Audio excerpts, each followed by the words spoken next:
Hi you lovely lot, and welcome back to my channel, Stazzy Bella. Thanks for coming back.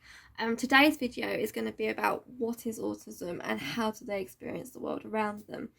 When my daughter got diagnosed with autism, in my experience, they tend to explain things really complicated. So this video is purely just going to be about me talking about my experiences with doing courses and speaking and working with certain professionals like an occupational therapist, speech therapist, psychologist, pediatrician. I'm sure there's more, but I just can't think of them, so let's just get started. So what is autism? Autism is a lifelong developmental disability that affects the way they communicate, socialise, behave and relate to other people.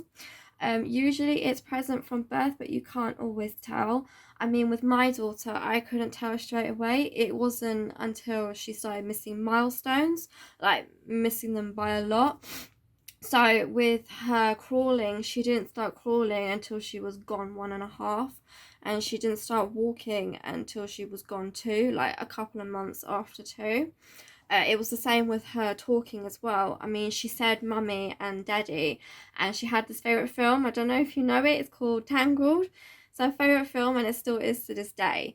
There's a specific scene in the film where Mother Gothel says to Rapunzel, "You're never leaving this tower, ever, ever." And my daughter just suddenly started saying, "Ever, ever." It was seriously the cutest thing ever. I'm saying ever too much. But yeah, so she used to say it all the time when the film came on. She just got obsessed with it, and then suddenly one day she just stopped. She stopped saying mummy, she stopped saying daddy, she stopped saying her favourite film, so her favourite line from the film. So you can see there was a few red flags there for us. But she got the referral, she got the diagnosis, and she got the help she needed, which I'm so thankful for, because she got diagnosed so early. She's been able to make so much progress in nursery and school and at home as well. I mean, she's 6 years old now, and she's made so much progress. I'm so proud of her. For me, early intervention is really good, speaking from experience, because of the progress you can make.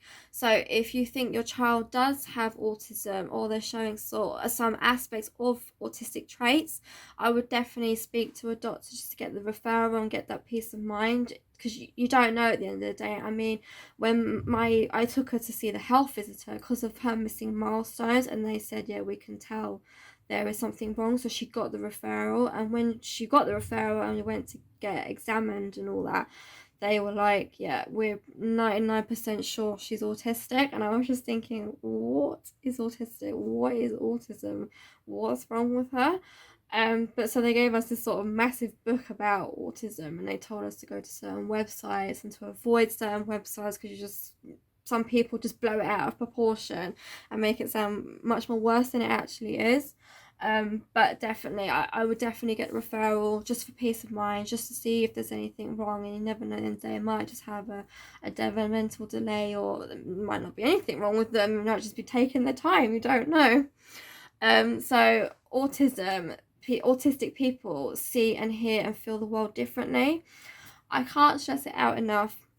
Autism is for life. There's nothing wrong with you. It's not a disease. It's not an illness. There's no cure, because there is nothing wrong with you. I can't stress that out enough. Autism is just a part of you. I say this to my daughter every single day. I don't even know if it clocks in with her, but there is nothing wrong with you. It's just part of your big personality. Your autism is just a tiny, tiny part of you. There's nothing wrong with you. I can't stress that out enough. Okay. So the aspects that come with autism might be different for each person. Some might have difficulties with social interaction, and some might have difficulties with social communication. It just depends on the person. I have been told, so autism is in boys and girls, but I've been told girls can hide it better than boys. They think it's because they want to fit in with their friends, so they feel that they need to hide it. Again, it's just something I've been told. I'm not 100% sure if that is true. So autistic people tend to show repetitive behaviour and interests. For example, with my daughter, she's obsessed with Peppa Pig. I don't think you'll ever meet anyone else that is obsessed as much as she is. But say she's on the iPad and she finds a specific one that she really, really likes, she will go back and forth just to watch the same. It could even just be a line in that specific episode that she loves. She'll keep going back and forth just to listen to that same line, episode, whatever it is. She'll start flapping, she'll start making noise, she's got a smile from ear to ear, she's just having the best time of her life. She absolutely loves it. Yeah, so now, what do I mean when I say how do they experience the world around them? Talking about their senses. So touch, taste, sound, smell, and vision. For an autistic person, their senses can be really difficult in certain situations, and they can't handle what's happening. So first, touch. They might not like certain clothes that they wear, certain shoes. They might not like the way it feels on their skin. They might not like their hair being washed or their nails being cut because of the way it feels. With my daughter, she hates her nails being cut, so what I have to do is distract her. So maybe I'll put Peppa Pig on the iPad, put it beside her, and get her to watch it, and I'll have to hold her hand firmly and steady, so because she'll flap, so she pull her hand away. But it enables me to be able to cut her nails, so she's being distracted and I can get what I need to get done. Yeah, so then there's taste. They might not like certain textures of food. They might like really bland food. They might like really strong, spicy food. They might not like the way it smells. They might like the way it smells. Some might like to touch or smell their food first. With my daughter, she analyzes every piece of food I give her. I mean, she eats really, really well. But even if she's had the food before, the way she looks at it is hilarious. It's like she's never ever had it, and she's got to look at it and make sure she knows what it is, and she might smell it. She'll also eat with her hands as well, so she can feel it. So and then if she likes it, you can tell pretty quick. But she's got this big smile, she's eating, and she's enjoying herself. So next there would be sound, which is a big one for me.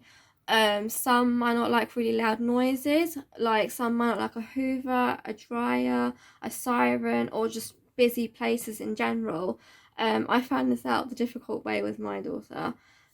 So basically we were in a public toilet. I had to change her nappy, and someone put the hand dryer on, and she just dropped to the floor, hands over her ears, floods of tears, screaming. She couldn't handle it whatsoever. I mean, it took ages to get her off the floor, and she was just going absolutely mental. She hated it. I've never seen her in so much pain before.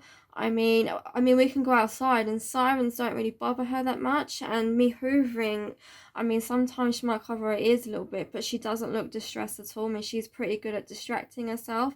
But I've never ever seen her like this. It was horrible. I just felt so helpless, and the person that did it, I just hated them. I was like, why did you do this? So anytime I take her to a public toilet now, I give everyone a heads up. Please don't use a hand dryer while I'm in here, because my daughter hates it. So that's for sound. And then there's smell. Some might not like certain smells. They might not like the smells of washing powder, cleaning products, and perfume. They might find it really distressing, and again, they'll act out because of it. Lastly, vision. They might not like certain light, or they might not like too much people or objects or busy places. It can become very distressing and overwhelming, and they're not able to process it.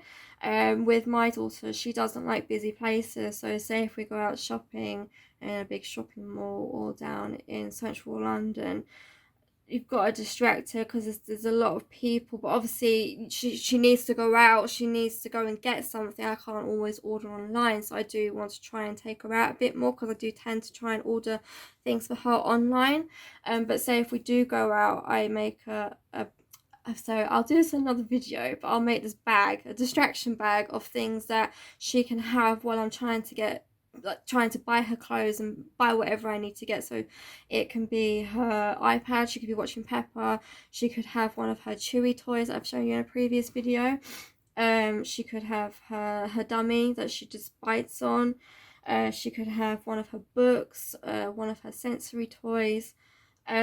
Yeah, there's a lot I put in the bag. I will definitely do a video on the bag because I do find it very good for when we go out, even if it's going out to eat, because she's not very good at restaurants. I mean, she loves things like McDonald's because it's always loud and noisy, and people don't really care, so she can make as much noise as she wants. But say if we try and go to a restaurant, I definitely need this bag to sort of distract her and keep her calm.